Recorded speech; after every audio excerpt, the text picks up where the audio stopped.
레위기 23장 4절부터 8절까지 교독하겠습니다.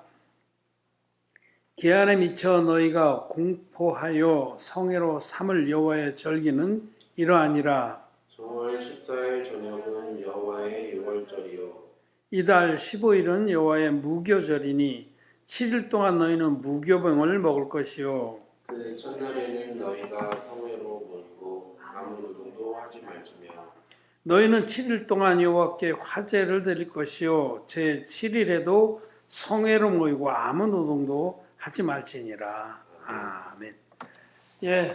성도 여러분, 우리 안녕하셨습니까? 우리 또 패친 여러분도 계신데 반갑고 또 감사합니다. 6월절, 또 초실절, 초막절, 유대인의 3대 명절입니다. 유대인들은 이 명절을 맞으면 예루살렘에 올라가서 예배를 드렸습니다.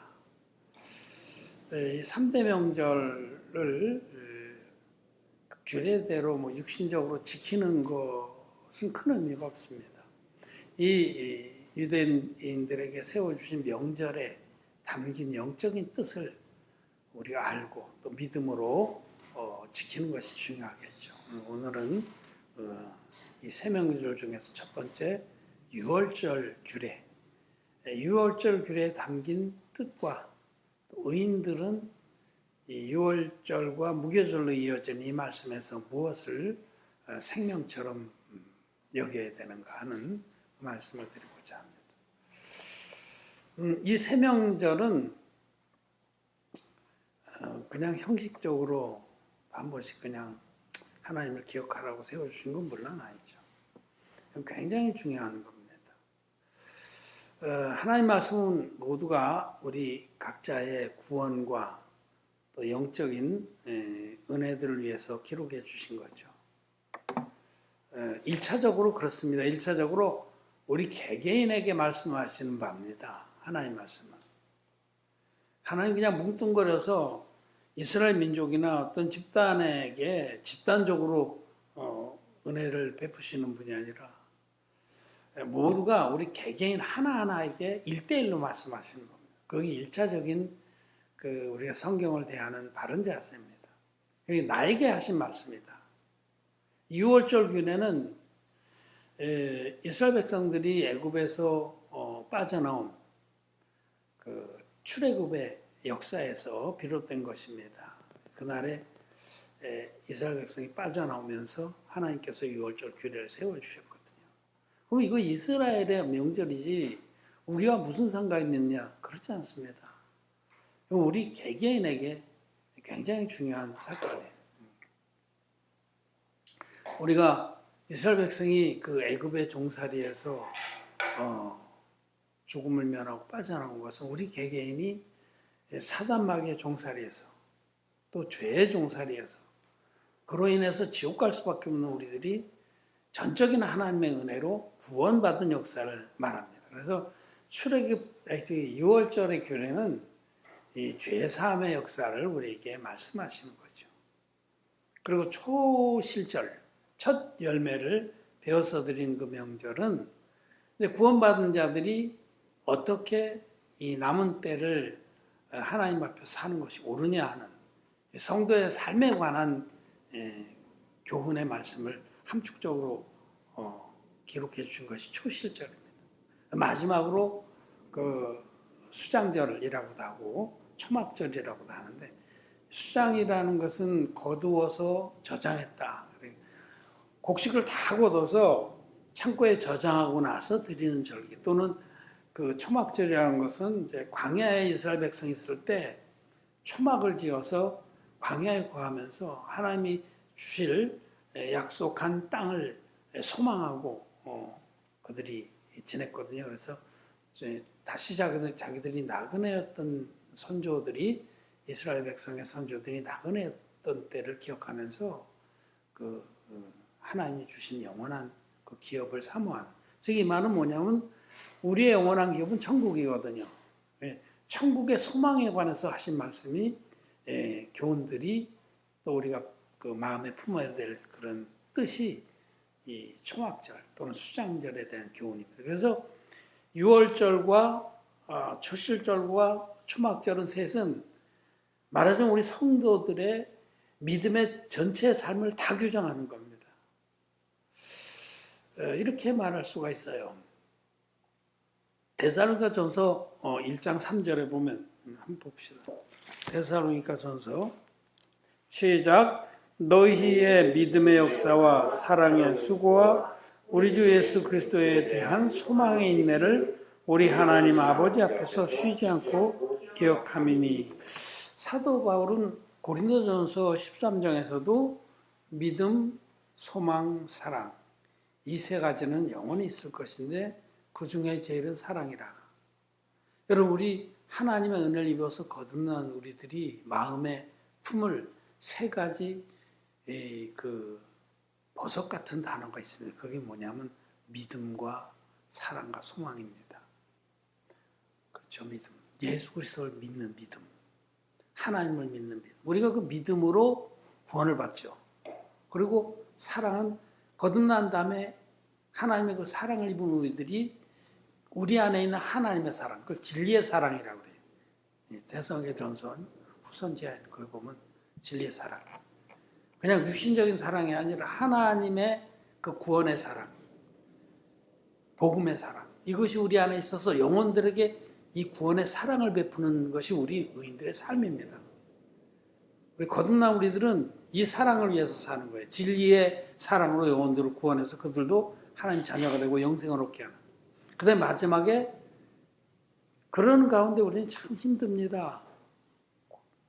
육신적으로도 힘들고 영적으로도 힘들고 이 땅에 복음을 섬기는 삶은 쉽지는 않습니다만은 그것을 견디게 하는 힘은 어디서부터 나오냐면 소망의 인내로부터 나옵니다. 천국의 소망을 두고 천국의 소망이 있기 때문에 넉넉히 견딘다고 사도 바울은 얘기해요. 우리가 넉넉히 이기느니라. 이 세 가지 믿음과 사랑과 소망 이것을 데살로니가전서 1장 3절에서는 좀 더 구체적으로 믿음의 역사와 사랑의 수고와 소망의 인내라고 말씀했죠. 이것이 우리 마음을 지키는 보석 같은 세 단어들, 세 개념입니다. 믿음의 역사. 믿음에는 역사가 있어요. 우리가 예수 그리스도의 물과 피의 복음, 이 성경들의 복음, 진리의 복음 믿어서 마음의 모든 죄가 흰눈같이 씻어졌잖아요. 놀라운 역사예요. 이 세상에서 가장 큰 역사는 우리 마음에 그 많던 죄가 진리의 복음 믿을 때 흰눈같이 씻어진 역사입니다. 죄인이 의인된 역사보다 더 큰 역사는 없습니다. 그래서 예수님이 중국 영자에게 소자야 네 죄사함을 받았느니라 그러셨을 때 바리새인들이 의아해서 막 시비 걸러 예수님이 소자야 네 죄사함을 받았느냐라는 말과 일어나 네 침상을 들고 걸어가라는 말 중에 어느 것이 쉽겠느냐라고 물으셨죠. 사람들 그게 어느 게 쉬운지 몰라요. 근데 하나님 앞에 정답은 하나님 우리 가르쳐 주는 것은 소자의 네 죄사함을 받았냐 이 말이 세상에서 가장 힘든 말이에요. 병 고치고 이러는 건 의사도 할 수 있고 과학적으로도 할 수 있고 마귀도 할 수 있어요. 잠시 동안은. 그거는 말씀으로 우주를 지으신 하나님 앞에 아무것도 아니에요. 근데 죄사함을 베풀어 주기 위해서는 주님이시라도 당신의 생명을 희생해야만 되는 겁니다.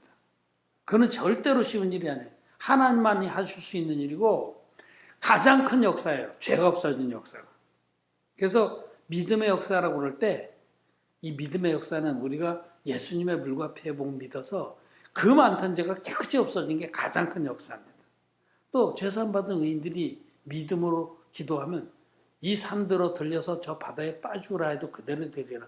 믿음에는 역사가 따릅니다. 하나님의 능력이 함께하기 때문에. 그래서 제일 먼저 이 믿음의 역사에 해당되는 부분이 이 유월절 규례에 관한 것이고 그 다음에 사랑의 수고. 그렇게 제사함 받은 자들이 이제는 의인 돼서 주님이 부르실 때까지 남은 생애 동안에 진리의 복음을 위해서 그 사랑의 진리의 사랑을 위해서 자기를 들여서 희생을 합니다. 수고를 합니다. 그런 삶을 사는 것이 그것을 계시하는 것이 초실절의 규례고 마지막으로 우리들이 이제 천국의 영생을 바라보면서 소망을 가지고 모든 것을 견디는 그 부분의 교훈이 바로 초막절 또는 수장절입니다. 이렇게 구약의 이 세 명절이 우리 성도들의 영적인 삶을 정확히 계시해주고 있다는 것을 아시고 말씀을 들으시기 바랍니다. 자, 이제 레위기 23장에 이 6월절을 지내라. 여기 아주 간략히 명령이 나와 있어요. 근데 어떻게 지내야 될지 6월절을 자세한 건 출애굽기 12장에 나와 있습니다. 6월이라는 말은 넘어간다 이런 뜻입니다. 이 영어 성경에는 Passover Festival이라고 해요. Passover 넘어간다. 6월. 이건 무슨 뜻이냐면 죽음이 넘어간다. 심판이 넘어간다. 예수 그리스도의 그 진리의 복음 믿는 자에게는 죽음이 심판이 넘어갑니다.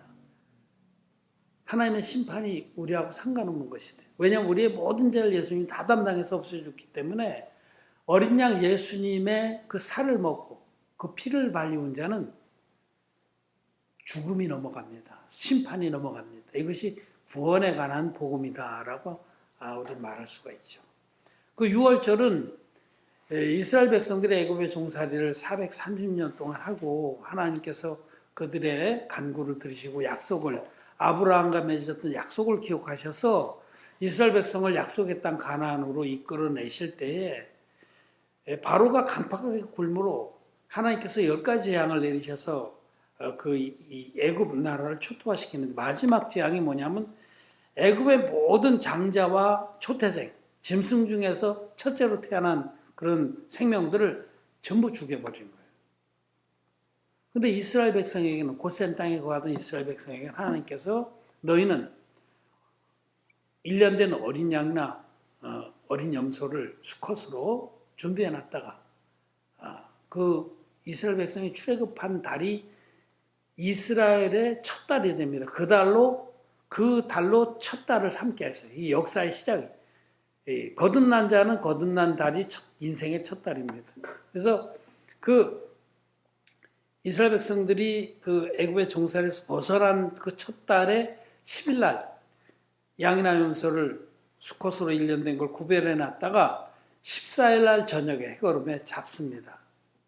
그 양을. 그래서 출애굽기 12장을 한번 보세요.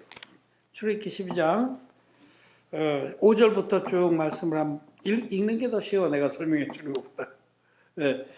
5절부터 14절까지 한번 교도하겠습니다.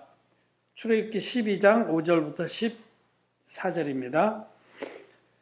너희 어린 양은 수먹고 1년 된 수컷으로 하되 양이나 염소 중에서 취하고 이달 14일까지 간직하였다가 해줄 때에 이스라엘 회중이 그 양을 잡고 그 피로 양을 먹을 집 문 좌우 설주와 인방에 바르고 그 밤에 그 고기를 불에 구워 무교병과 쓴 나물과 아울러 먹되 난로나 물에 삶아서나 먹지 말고 그 머리와 정강이와 내장을 다 불에 구워 먹고 아침까지 남겨두지 말며 아침까지 남은 것은 곧 소화하라. 너희는 그것을 이렇게 먹을지니 허리에 띠를 띠고 발에 신을 신고 손에 지팡이를 잡고 급히 먹으라. 이것이 여호와의 유월절이니라. 내가 그 밤에 애굽 땅에 들고 다니며 사람과 짐승을 물어나고 애굽 나라 가운데 처음 난 것을 다스리고 애굽의 모든 신에게 벌을 내리리라. 나는 여호와라. 내가 애굽 땅을 칠 때에 그 피가 너희의 거하는 집에 있어서 너희를 위하여 표적이 될지라. 내가 피를 볼 때에 너희를 넘어가려니 재앙이 너희에게 내려 면하지 아니하리라. 너희는 이날을 기념하여 여호와의 절기를 삼아 영원한 규례로 대대에 지킬지니라. 아멘. 이 구약의 말씀 중에 영원한 규례라는 말이 자주 나와요. 이것은 영원한 규례는 이 복음과 관련된 말씀이에요. 복음. 우리 주님이 인류의 모든 죄를 영원토록 없애주셨습니다. 이 어린 양, 6월절 어린 양이 예수님입니다. 그래서 고린도후서에 보면 우리 구주 예수께서 6월절 어린 양이 되셨느니라. 그렇게 말씀하죠. 이 어린 양 예수님. 2월절 어린 양으로 계시된 그 예수님을 그들이 그 살을 먹고 그 피를 발라서 구원을 받은 겁니다. 그 살을 먹고 그 피를 발라. 여러분 성경을 좀 읽어본 분들은 이 말씀은 대번에 요한복음 6장이 생각나시죠? 예수님께서 내 살을 먹고 내 피를 마신 자는 영생을 얻는다라고 말씀하시죠. 요 피만 바르지 않았어요. 내 살을 먹고 피를 발랐다는 이 사실을 알아야 됩니다. 6월절 어린 양에. 이거는 진리의 복음이에요. 예수님은 하나님의 아들이신데 우리를 모든 죄에서 구원하시려고 육체를 입고 오셨습니다. 하나님이신 성자 하나님이신 예수님이 육체를 입고 오셨다. 이것이 성령의 증거입니다. 요한일서 5장 8절에 증거하는 이가 세 분이시니 성령과 물과 피라. 예수님의 구원의 복음을 온전히 증거하는 풀세트 복음, 풀세트, 온전한 복음. 약식 말고, 약식은 진리가 아닙니다. 정식. 우리 식당 보면 한 정식 그런 게 있는데, 정식의 복음, 풀세트의 복음에는 성령의 증거와 물의 증거와 피의 증거 이 세 가지가 다 포함됩니다. 이 세 가지를 다 믿는 걸 전제하고 하나씩만은 얘기할 수 있어요. 물과 피와 성령의 증거를 다 믿는 자가 예수 그리스도께서 피로써 우리를 구원하셨다. 이렇게 해도 나머지는 다 믿는 거예요. 근데 이 세 가지 중에서 하나라도 빼놓고 이것이 온전하다고 말하는 것은 진리는 아닙니다. 여러분. 화로 다리가 세 개거든요. 이렇게 화로 다리. 화로 다리는 세 개입니다. 화로 정자 보면 정족지세라고 그래요. 옛날 중국의 삼국시대에 위오촉 세 나라가 딱 균형을 맞추고 있는 상태를 정족지세라고 그래요. 화로다리 세 개는 절대 흔들리지 않아요. 쓰러지지도 않고. 그 중에 다리 하나를 잘라버리면 어떻게 돼요? 쓰러지죠. 불이 쏟아져서 심판을 받죠. 성령의 증거와 물의 증거와 피의 증거 중에서 하나를 잘라버린 복음들을 지금 많이 믿는데 그 살을 안 먹는 겁니다. 어린 양의 살을. 이 살이나 몸이나 육체는 예수님이 받으신 세례를 계시해요. 예수님 하나님이신데 육체를 입고 이 땅에 오셔서 인류의 대표적인 세례원에게 안수의 형식으로 세례를 받음으로 당신의 육체 위에 당신의 등 뒤로 인류의 모든 죄를 다 넘겨받아서 심었습니다. 이걸 전가라고 그래요. 전가. 이 구약 성경 읽어보면 무수하게 안수가 나와요. 무수하게. 이 지금 강의하는 레위기에도 보면 막 앞서서부터 계속 안수할지니. 왜 안수를? 흠없는 제물에 안수를 해야만 내 죄가 이 제물에게 넘어가서 이 제물이 피 흘려 죽음으로 죄사함을 받는 거예요. 이 죄사함 받는 걸 반드시 흠없는 제물과 안수와 피 흘림이 있어야 되는 겁니다. 예수님은 하나님의 아들이신데 성자 하나님이 육신을 입고 오신 분이기 때문에 흠없는 제물이에요. 그 흠없는 제물이 인류의 대표자, 여자 몸에서는 난중에 가장 큰 자인 세례원에게 안수의 형식으로 세례를 받아서 물에 푹 잠겼다 일어난 게 예수님 세례예요.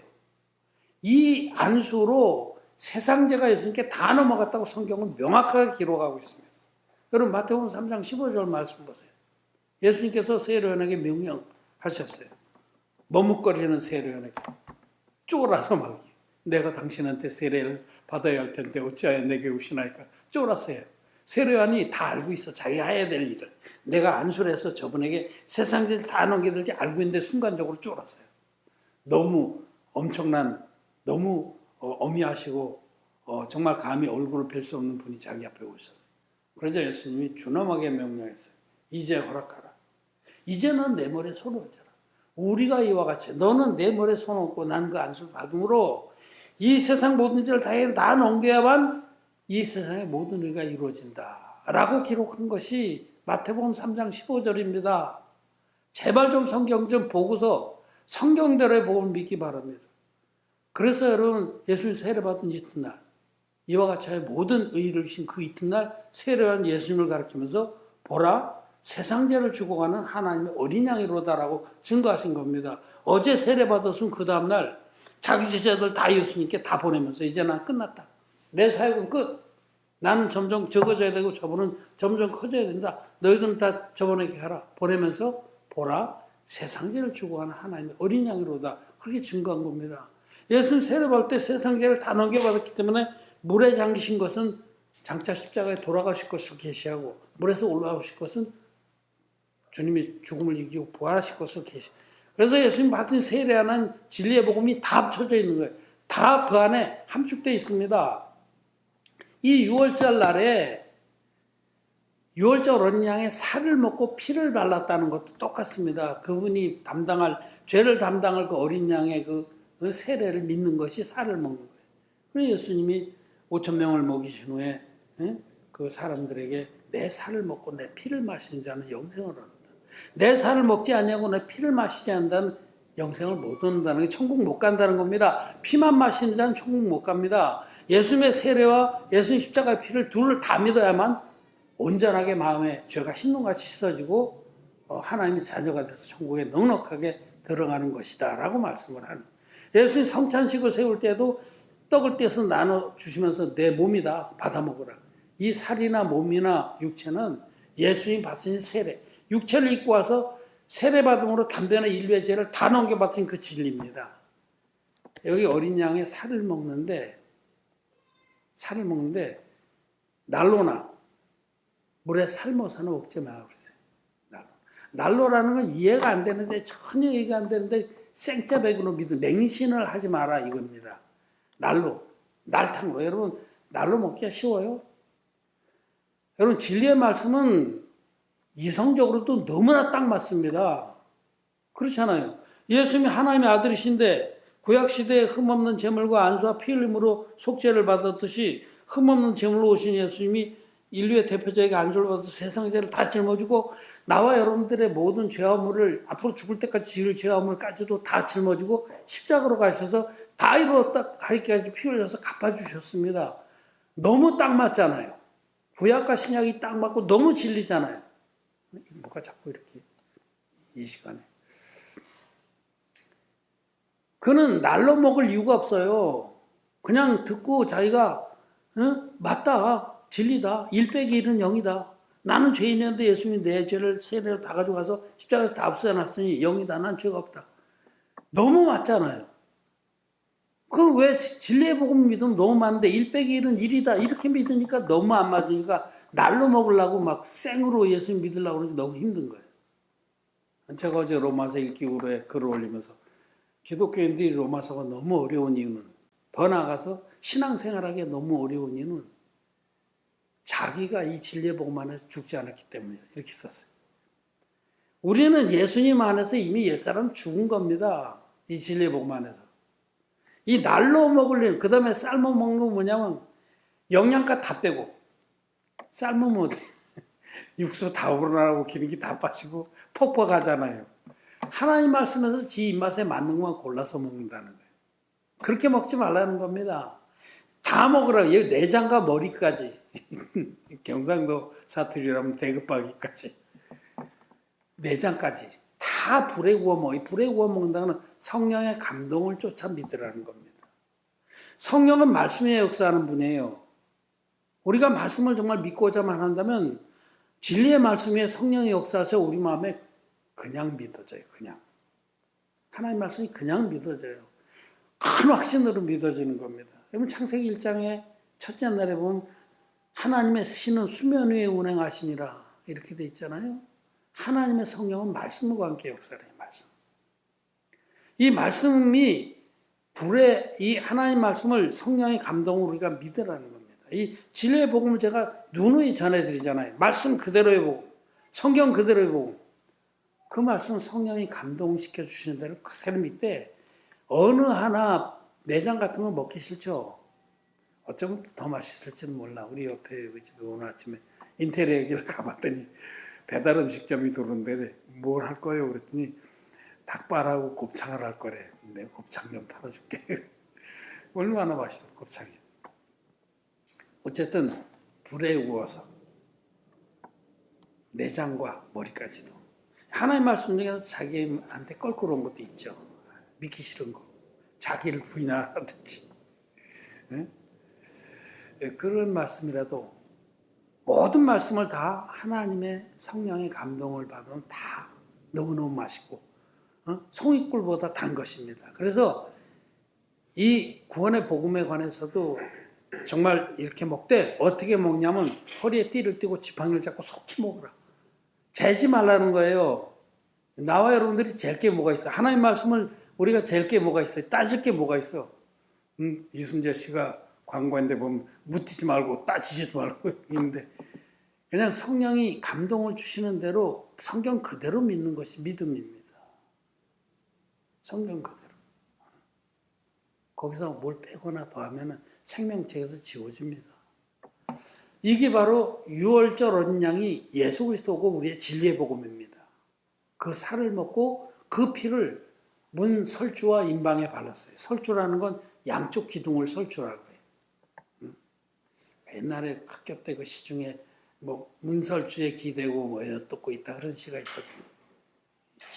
맨 위에 걸 임방이라고 그래요. 그래서 상임방, 하임방. 아래도 있기도 하고 없기도 해요. 인테리어 할 때는 아래 걸 빼지만 보통 문에는 임방이 위아래 있고 좌설주, 우설주, 설주가 기대는 그 좌우 설주하고 임방에 발랐단 말이에요. 정말 우리의 모든 그 믿음의 그 구석구석마다 우리 삶의 모든 그 부족하고 연약한 것마다 예수 그리스도의 피가 칠갑을 해서 죄를 도말하는 겁니다. 우리의 모든 죄는 이미 세례로 예수님께 다 넘어갔기 때문에 이제 그 피는 우리의 모든 죄를 도말하는 피입니다. 이 살과 피를 다 은혜로 받은 자만이 죄에서부터 완전히 해방돼서 애굽의 그 사단의 종살이에서 완전히 해방돼서 하나님 백성이 되는 겁니다. 이 유월절 그래요. 이날에 이 유월절의 어린 양을 속히 다 먹고 남은 것은 불태워버리라고 하세요. 남은 거는.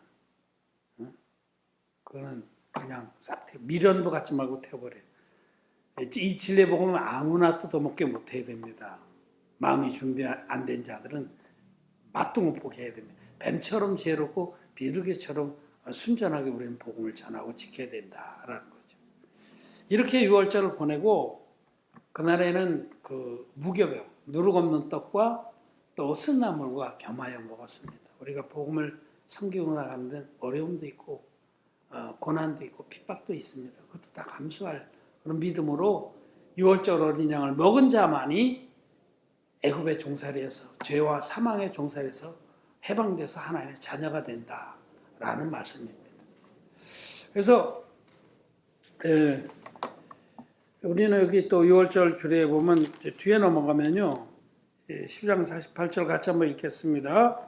시작. 너희와 함께 구하는 타국이니 여호와의 유월절을 지키고 나오든 그 모든 남자는 할례를 받은 후에 가까이 하여야 할지니 곧 그는 본토인과 같이 될 것이나 할례 받지 못한 자는 먹지 못할 것이니라. 할례 받지 못한 자는 먹지 못할. 세례를 믿지 아니한 자는 예수 그리스도를 온전히 예수 그리스도의 모든 것들 내장과 머리와 모든 것까지 다 믿지 못해요. 예수님 이 할례는 세례입니다. 할례는 구약의 할례는 예수님의 세례를 계셔요. 할례라는 게 뭐예요? 남자들 표피끝을 당겨가지고 돌칼로 확 잘라서 버리는 거잖아요. 할례 뚝 끊어져서 버리는 거예요. 예수님이 세례 받을 때 우리 마음에서 모든 죄가 뚝 끊어서 예수님께 다 넘어갔습니다. 그래서 할례는 마음의 할지니 제가 성경을 다시 읽고 있는데 요즘에 이제 신명기 읽었어요. 며칠 전에. 그 신명기의 마지막 부분에 보면 너희는 마음의 할례를 받으라. 구약에도 이 마음의 할례를. 마음의 할례는 예수님이 세례 받으실 때 우리 마음의 죄가 전부 끊어져서 예수님께 넘어간 거를 말해요. 그래서 예수님의 세례를 믿는 자만이 유월절 어린 양을 다 먹을 수 있다는 겁니다. 모든 걸 믿을 수 있어요. 세례를 믿지 않는 자는 말씀을 다 믿을 수 없어요. 날로 먹으려니까 그게 먹어져요. 날로 먹으려고. 그냥 덮어놓고 믿으려고 하면 못 믿어지는 거예요. 제가 내가 그리스도와 함께 십자가에 못 박혔느니 그런즉 이제 내가 산 것이 아니요 내 안에 그리스도께서 사신 것이라. 여러분 갈라디아서 2장 20절 이 말씀 기독교인들이 다 좋아하는데 이 생으로 먹으려니까 안 먹어져요. 내가 죽었다라고 성경은 말하는데 자기는 안 죽었거든. 날로 먹으려니까 안 먹어지는 거예요. 근데 진리의 복음 안에서 성령의 감동으로 그 말씀을 대하면 너무나 아멘이 되는 거예요. 왜냐하면 할례를 믿는 자이기 때문에 예수님 세례를 믿는 자이기 때문에 자기가 예수님 안에서 이미 죽은 줄 알아요. 알기 때문에 믿을 수 있는 거예요. 이성적으로 믿을 수 있는 거예요. 자, 이 그 6월절 다음부터 일주일 동안 7일간은 무교절이래요. 무교절. 그게 한 세트입니다. 6월절에서 무교절까지가 이 명절 한 세트예요. 무교라는 건 없을 무자 누룩교자. 누룩이 없다. unleavened feast. unleavened bread의 feast다. 누룩을 넣지 않은 빵을 먹는 절기다 이런 뜻입니다. unleavened. 무교절의 의미는 누룩을 섞지 않은 떡이잖아요. 누룩은 여러분들 바리새인의 누룩과 사두개인의 누룩을 주의하라 하신 주님 말씀을 기억할 겁니다. 그럼 대번에 이 말씀 무슨 뜻인지 알죠? 이거는 누룩이 섞이지 않은 순수한 말씀을 먹어야 된다. 즉 예수님의 그 물과 피의 복음, 예수님의 살을 먹고 예수님의 피를 발리움으로 말미암아 피를 믿음으로 죄사함 받고 거듭나는 이들은 그때부터는 누룩 있는 그 떡에서부터 벗어나야 됩니다. 그것을 버려야 됩니다. 그리고 순수하고 누룩 없는 떡으로 해야 됩니다. 그래서 사도 바울이 고린도후서에서 우리가 명절을 지키되 누룩 없는 순수한 떡으로 하자라고 말씀하신 거예요. 즉 6월절에 믿음을 가진 자가 거듭난 다음에 이제부터 영원토록 이제부터는 누룩이 섞인 교훈을 듣지 말아야 된다. 6월절의 의미는 그거예요. 진리의 복음, 예수 그리스도께서 물과 피로 임하셔서 우리를 온전히 죄에서 구원한 그 복음을 의미하는데 그 복음으로 죄사함 받은 자들은 죄사함 받은 것부터는 이전에 거듭나지 못한 설교자들이 목사들이 누룩을 섞어서 전한 거는 다 내다 버려야 됩니다. 그럼 그 안에는 사두개인의 누룩과 바리새인의 누룩이 섞여 있어요. 바리새인의 누룩은 뭐냐면 율법주의의 누룩입니다. 위선과 교만의 누룩입니다. 설교 들어보면 역겹습니다. 왜냐하면 자기가 그렇게 거룩하다는 거예요. 여러분 자기 자랑할 게 아무것도 없어요. 예수 그리스도밖에는 자랑할 게 없어요. 우리 안에는 아무것도 자랑할 게 없어요. 전에 그렇게 자랑할 것으로 여겼던 것도 진리의 복음 안에 들어보니 다 배설물과 같더라. 그렇게 사도 바울이 고백했잖아요. 자기를 자랑하고 뭐 자기의 공로나 헌신이나 희생이나 이런 거를 간증하고 이런 건 바리새인의 누룩입니다. 그리고 율법주의적인 그런 구원의 진리를 모르는 그런 어거지로 말씀을 풀고 이런 바리새인들이 굉장히 자기들이 의롭다고 생각했어요. 자기 의를 자랑하는 자들은 현대판 바리새인들입니다. 그런 자들이 막 성경 지식이나 뭐 여러 가지 어떤 그런 지식들은 교만케 하는 겁니다. 필요한 데도 있겠지만은 그냥 누룩 없는 떡인 이 순수한 말씀이 우리에게 모든 것을 가르쳐 줍니다. 그래서 사도 바울도 내가 말과 지혜에 현란한 것으로 하지 아니하고 오직 예수 그리스도만 전했다라고. 막 여기저기 그냥 언어가 어떠냐고 끌어들 게 없어요. 그냥 성경 그 순수한 누룩 없는 떡으로 하자는 거죠. 또 사두개인의 누룩은 뭐냐면 그들은 그 세속주의자고 부활이 없다는 자들이 이 세상의 모든 그런 욕망들 이런 것들을 섞어서 전한 교훈, 예를 들면 오박자 추구론 같은 거 쓰레기입니다. 아니 하나님 말씀에서 무슨 하늘에 속한 신령한 복들이 가장 귀한 거지 무슨 이 땅에서 돈 벌고 잘 되고 그거는 그냥 부산물이에요. 하나님이 덤으로 주시면 감사한 거고 안 주셔도 올 수 없어요. 여러분 그 무화과 나뭇잎이 마르고 호세아서 이거 말씀 아시잖아요. 비록 포도 열매가 없고 의향간에 소가 없고 논밭에 식물이 없을지라도 나는 구원의 하나님만으로 인해서 기뻐하는 것이 그것이 하나님 앞에 올바른 신앙입니다. 이 사두개인의 누룩이 섞인 설교들 교훈들이 막 이 땅을 온 땅을 덮고 바리새인의 누룩이 섞인 그런 홍수들이 흙탕물들이 똥물들이 온 땅을 덮었어요. 누룩 없는 떡으로 이제는 지내야 됩니다. 창세기 첫째 날에는 구원의 역사를 말씀해 빛이 있으라심에 빛이 있었고 하나님께서 빛을 낮이라 하시고 어둠을 밤이라 하시냐. 저녁이 되면 아침이 되니 첫째 날. 첫째 날의 역사는 우리의 구원을 말씀하시고 죄인이 의인된 역사. 근데 바로 둘째 날 뭘 말씀하시죠? 둘째 날은 하늘에 궁창을 만드시고 궁창 위에 물과 궁창 아래 물로 나누셔서 궁창 아래 물을 절대로 먹지 말라고 말씀하셔요. 궁창 아래 물이 뭐냐면 이 땅의 요소들이 섞인 거예요. 바리새인의 누룩과 사두개의 누룩이 막 더럽게 섞인 거예요. 그리고 거듭난 첫째 날의 역사를 맛본 자들은 궁창 위에 물만 마시라고 말씀. 그것이 바로 오늘 말씀하신 6월절의 규례의 함입니다. 6월절을 겪는 자들은 내가 어떻게 구원받았는지를 감사하고 이 구원받은 다음부터는 이제는 누룩 없는 떡, 순수한 물, 한 궁창 위의 물을 마셔야 된다라고 말씀하시는 것이 바로 6월절의 규례입니다. 이거는 거듭난 자가 어떤 믿음의 생명줄을 붙들어야 되냐. 거듭난 자의 생명줄은 순수한 하나님 말씀이에요. 누룩 없는 떡, 궁창의 물. 이것을 생명줄로 받고 남은 때를 살아가야 된다라고 말씀하시는 것이 6월절의 규례입니다. 오늘은 6월절 규례에 대해서 말씀을 드렸습니다.